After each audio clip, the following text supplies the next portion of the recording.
depois nós vamos fazer 5 minutos de comentários. Maravilha, tá bom? Então é isso, pessoal. Eu sou o Vitor Hugo, enfim, tenho esse projeto com o Cabaré.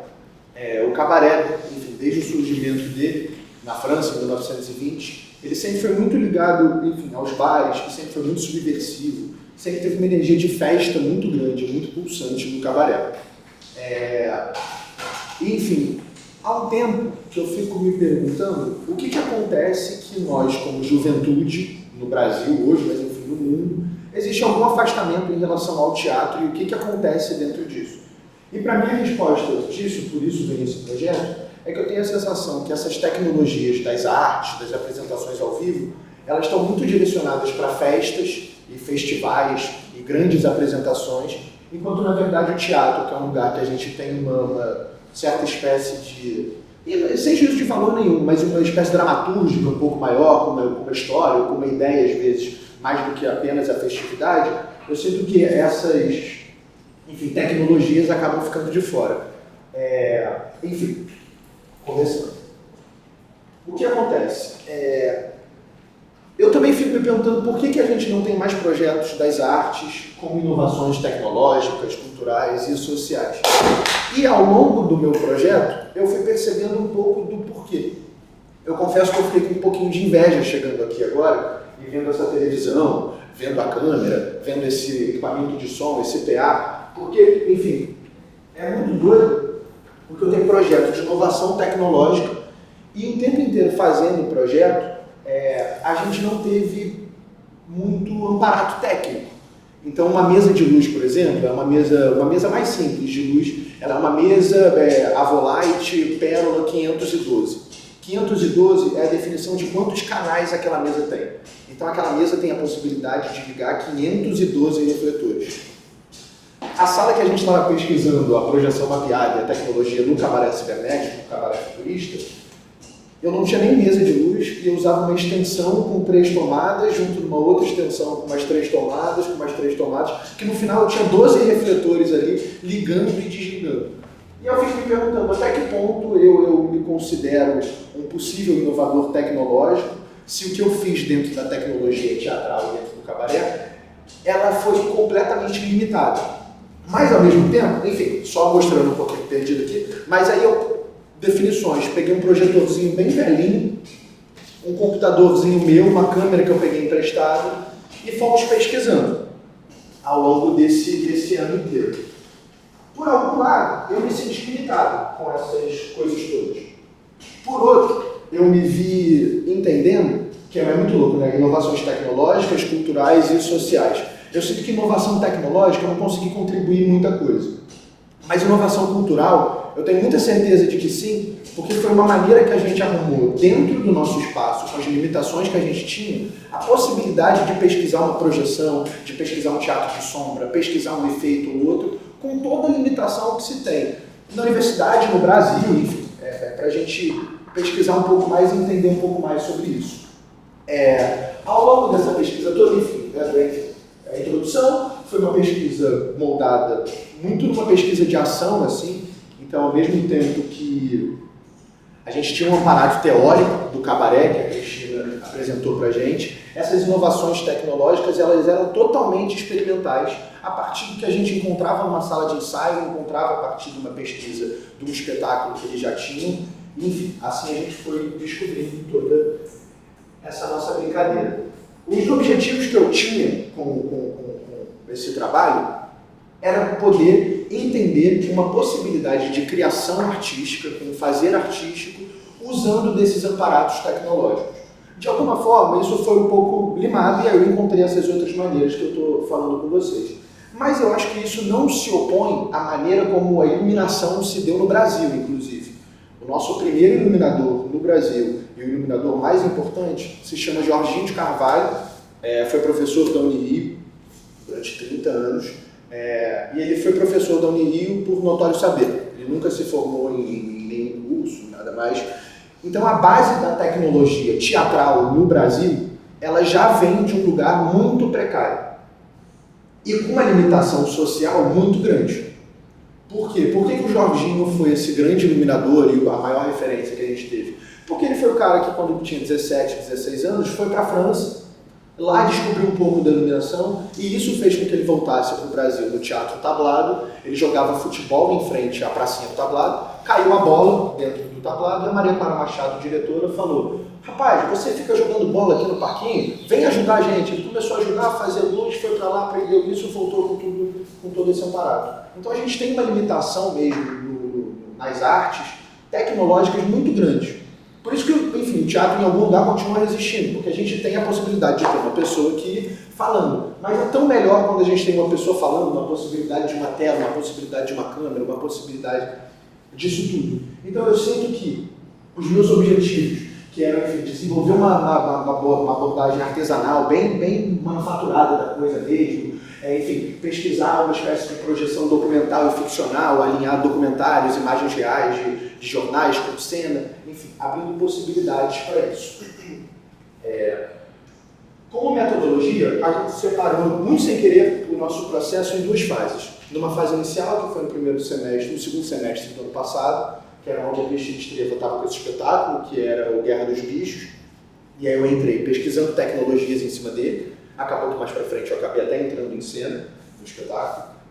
Isso fez com que a gente fosse para a Bahia agora. A gente teve um festival lá na Bahia, que foi muito doido, porque eu me deparei com uma coisa. Quem acabou fazendo a iluminação foi o meu assistente, que é o Chico, e enquanto eu estava em cena. E a gente chegou lá no teatro e tinha uma mesa que se chama Gran MA, que é uma mesa de luz que é dos grandes festivais, é o melhor tipo de mesa que a gente tem. E eu olhei e falei, cara, se a gente não tivesse tido um mínimo de trabalho de pesquisar isso, mesmo sem ter em mãos, a gente ia chegar lá e ia ficar completamente limitado com o material existente nesse outro espaço. Então essa limitação daqui fez quase com que a gente tivesse um brilhinho no olho de desejar o brinquedo que a gente não tinha, sabe? Então chegar lá e ver uma MMA daquela, eu falei, meu Deus, posso trabalhar um pouco mais com isso. Então eu sinto que, enfim, toda essa metodologia de pesquisa, ela foi se dando num lugar laboratorial da coisa, numa sala de ensaio, numa sala de pesquisa, entendendo muito do zero mesmo. E ainda teve uma possibilidade de sair da faculdade, ir para um outro estado, se deparar com uma possibilidade de equipamento um pouco mais robusto e olhar e falar, caramba, essa pesquisa que eu tive de 6 meses, sem ter nada disso, me fez ter uma leve noção de como mexer nessa mesa, como fazer isso tudo. A gente teve até problema lá, que enfim, deu um problema no equipamento deles. A iluminação teve que ser toda feita na mão, nessa mesa mais robusta. E a equipe do teatro ficou muito impressionada, inclusive, sobre como o Chico conseguiu operar isso sem ter equipamento funcionando, e a gente olhou e falou, é porque lá a gente usa 3 tomadinhas, 4 tomadas. Aqui a gente vai descobrir essas outras possibilidades, assim. Com certeza, assim, quem pilota qualquer coisa, tu chega lá na Ferrari, você vai fazer. Ferrari, tu vai saber fazer. Exatamente. E você dá uma coisa, tu que resolve. Exatamente. Olha que louco, que legal você falar isso. Porque, enfim, você está falando, se der pânico, a gente resolve tudo mais. Enfim, a inovação que a gente pensou nisso tudo foi justamente de tentar comparar isso tudo com o fazer tecnológico, com o teatro. E foi muito bom você ter falado isso, porque eu volto nesse outro ponto aqui que eu tinha esquecido de falar. E a segunda fase do processo foi quando a gente foi para a criação e a produção de um espetáculo, de alguma forma. E a gente chegou num espetáculo chamado Cabaré Cibernético, que coincidentemente culmina com essa semana também a gente estreia no Café Pequeno, uma peça produzida aqui no Rio, se chama Cabaré Cibernético, então ela é toda usada a partir dos amparados tecnológicos, e a partir disso eu descobri uma espécie de personagem que no cabaré, eu não sou do cabaré, eu sou, enfim, ator e estudo teatro e tudo mais, mas eu não fazia parte do cabaré. E para você fazer parte do cabaré, você tem que ter todo um estudo de persona, de descobrir qual que é a sua persona através das suas forças, dos seus medos e tudo mais.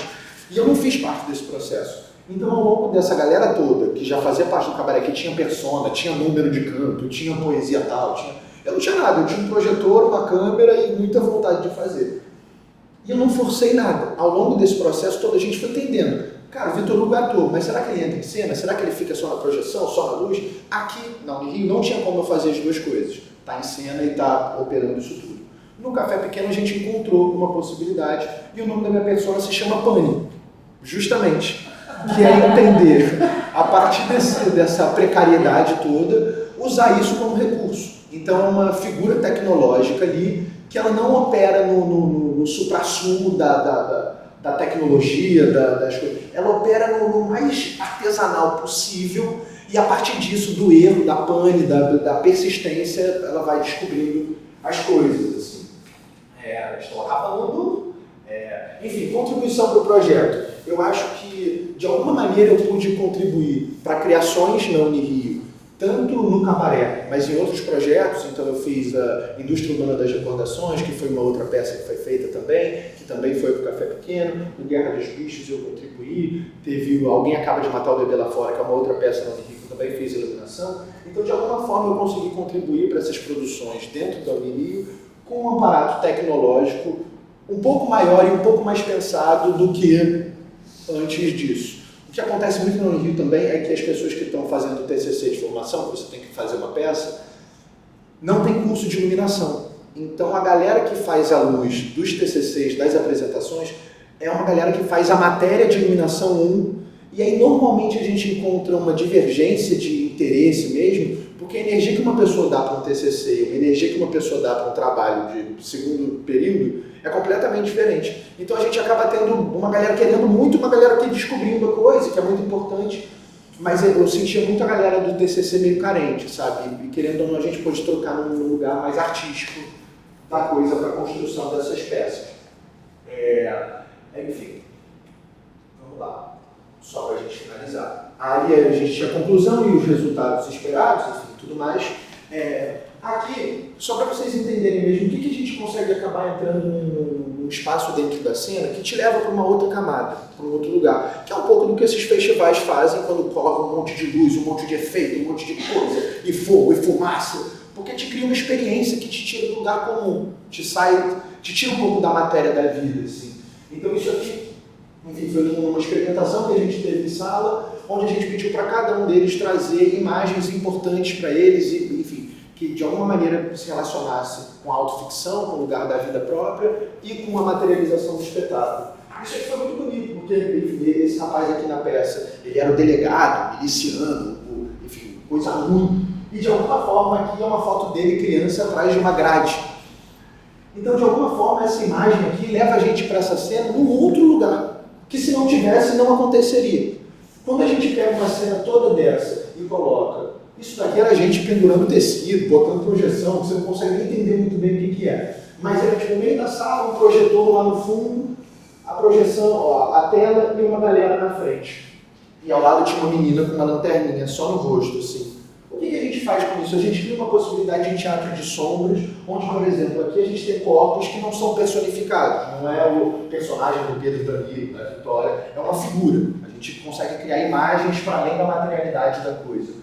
Isso aqui era a gente entendendo com esse projetorzinho, pontinhos, para criar um ambiente cibernético, que foi o que a gente fez aqui na sala. Basicamente, tudo isso aqui que vocês estão vendo foi feito com esse projetor, essa câmera e um refletorzinho.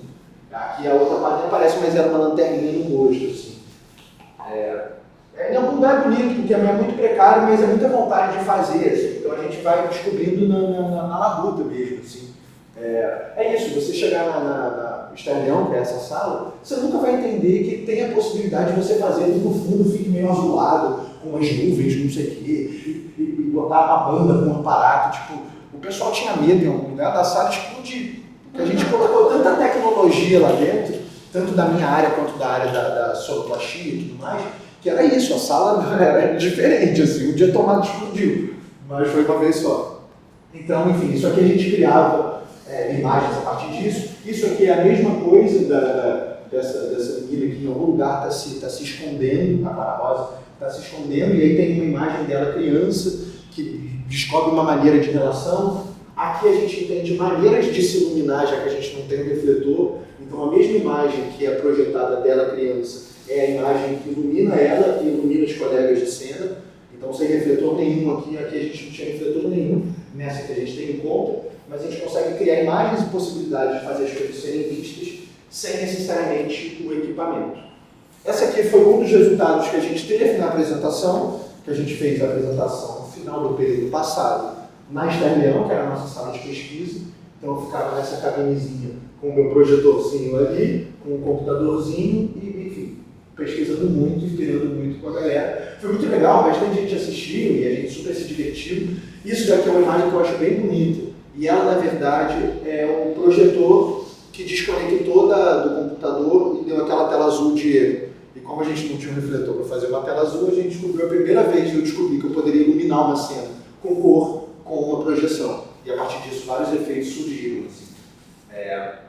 Finalizando, há possibilidades de criar... Cara, eu nem não sei como que a gente conseguiu aprender essas coisas. Assim. Mas era isso, era uma maneira dentro da sala que não tinha internet, o 4G não pegava muito bem, de fazer o sinal passar daqui para o computador para jogar no projetor, para projetar do lado e ter ela numa mesma cena sendo vista de maneiras diferentes. Enfim. E aqui a gente tem o nosso flyer, que é onde a gente chegou com esse trabalho. Então, essa semana, dos dias 24, 25, 26, 31, 1º e 2 de outubro e novembro, a gente vai se apresentar no Café Pequeno com o Cabaré Cibernético, que é o produto que a gente acabou criando com isso, onde envolve todo esse aparato tecnológico e o mundo das redes sociais dentro desse universo todo. Vamos lá? Tá. Aí aqui, minhas referências, elas foram poucas. Não, tá aqui sim.